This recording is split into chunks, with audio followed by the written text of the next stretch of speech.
자, 오늘은 20세기 최고의 지성 중 한 명으로 꼽히는 버트런드 러셀에 대해 이야기해 볼까 합니다. 순수한 논리의 세계와 아주 복잡한 인간 세상, 이 두 세계 사이에서 끊임없이 고뇌했던 인물이죠. 이 한 문장이 사실 러셀이라는 사람을 거의 다 설명해 준다고 볼 수 있어요. 그가 평생을 바친 두 가지 길, 바로 지식에 대한 탐구와 인류에 대한 연민. 이 두 세계가 어떻게 그의 삶을 이끌었는지 보여주는 완벽한 시작점이죠. 그럼 먼저 학자로서의 러셀을 만나보겠습니다. 이 세상의 모든 수학을 단단한 논리 위에 세우려고 했던 정말 거대한 도전을 했던 사람이죠. 러셀은 어릴 때 부모님을 모두 여의고 아주 엄격한 청교도인 할머니 밑에서 자랐어요. 그래서 굉장히 외로운 소년 시절에 보냈다고 하는데 그런 그에게 유일한 위안이 되어준 게 바로 수학의 확실성이었습니다. 이 수학에 대한 열정이 그의 젊은 시절을 완전히 지배하게 되죠. 그러니까 러셀이 하려고 했던 건 그냥 수학 문제를 푸는 차원이 아니었습니다. 논리야말로 모든 진리의 뿌리라는 걸 증명하고 싶었던 겁니다. 그의 스승이었던 엘프리드 노스 화이트헤드와 함께 정말 어마어마한 프로젝트에 착수하게 되죠. 이 작업이 얼마나 집요하고 철저했는지 보여주는 아주 상징적인 부분인데요. 우리가 너무나 당연하게 생각하는 1 더하기 1은 2다. 이걸 증명하기 위해서요, 수백 페이지에 걸쳐서 이런 복잡한 논리 기호들을 써내려가야만 했습니다. 정말 대단하죠. 그렇다고 이게 뭐 돈이 되는 일이었냐? 전혀요.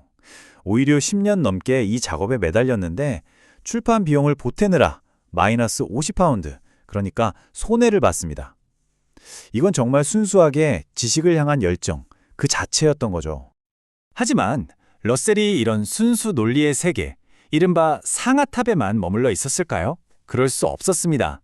그의 양심이 그를 아주 시끄럽고 또 열정적인 사회운동의 한복판으로 계속해서 끌어당겼거든요.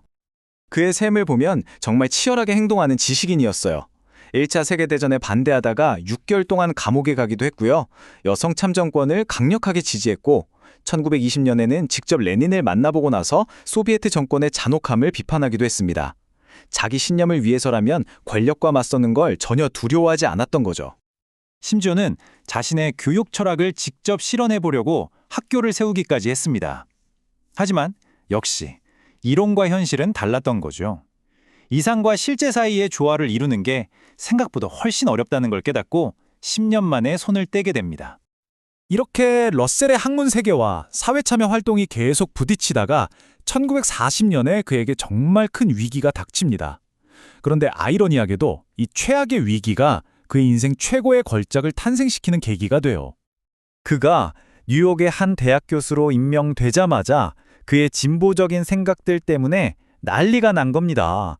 언론과 대중이 그를 도덕적으로 부적합한 인물이라고 맹비난했고 결국 법원에서 그의 교수 임명을 무효화시키는 정말 충격적인 판결을 내렸어요.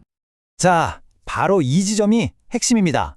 70살의 나이에 부양을 가족은 있는데 하루아침에 실업자가 된 거예요. 먹고 살아야 하니까 더 이상 순수 학문만 파고들 여유가 없어진 거죠. 생존을 위해 대중을 위한 글을 써야만 했습니다. 그렇게 절박한 사명에서 탄생한 책이 바로 이 걸작, 서양 철학사입니다. 이 책이 특별했던 건 철학을 그냥 추상적인 생각의 나열이 아니라 그 시대의 역사와 사회 속에서 이해하려고 했다는 점이에요. 덕분에 엄청난 베스트셀러가 되면서 그에게 경제적 안정을 가져다 주었죠. 물론 그가 개인적으로 싫어했던 철학자들에 대해서는 좀 편파적이라는 비판을 받기도 했습니다. 자, 그렇다면 우리는 버트런드 러셀이라는 인물을 어떻게 기억해야 할까요? 그의 유산 역시 그의 삶처럼 뚜렷한 두 갈래로 나뉩니다. 한쪽에는 철학의 판도를 바꿔놓은 냉철한 논리학자 러셀이 있고요. 다른 한쪽에는 더 나은 세상을 만들기 위해 평생 싸움을 멈추지 않았던 뜨거운 심장의 휴머니스트 러셀이 있습니다. 이 두 모습이 모두 그였던 거죠. 결국 그의 두 세계를 하나로 묶어주는 끈은 바로 조화에 대한 열망이었습니다. 지식과 사랑, 개인과 사회가 조화롭게 어우러지는 세상, 그것이 그가 평생 꿈꿨던 비전이었죠. 러셀의 삶은 우리에게 아주 근본적인 질문 하나를 던집니다. 이건 100년 전이나 지금이나 똑같이 우리에게 유효한 아주 중요한 질문이에요. 과연 좋은 삶이란 뭘까? 순수하게 지식을 탐구하는 삶일까요? 아니면 세상에 뛰어들어 열정적으로 행동하는 삶일까요? 어쩌면 러셀의 삶 전체가 이 질문에 대한 하나의 답을 보여주는 것 같습니다. 추상적인 진리를 찾는 것과 인간의 고통에 공감하는 것이 결코 다른 세계의 일이 아니라 하나의 의미 있는 삶을 완성하는 데 꼭 필요한 두 개의 날개라는 것을 말이죠.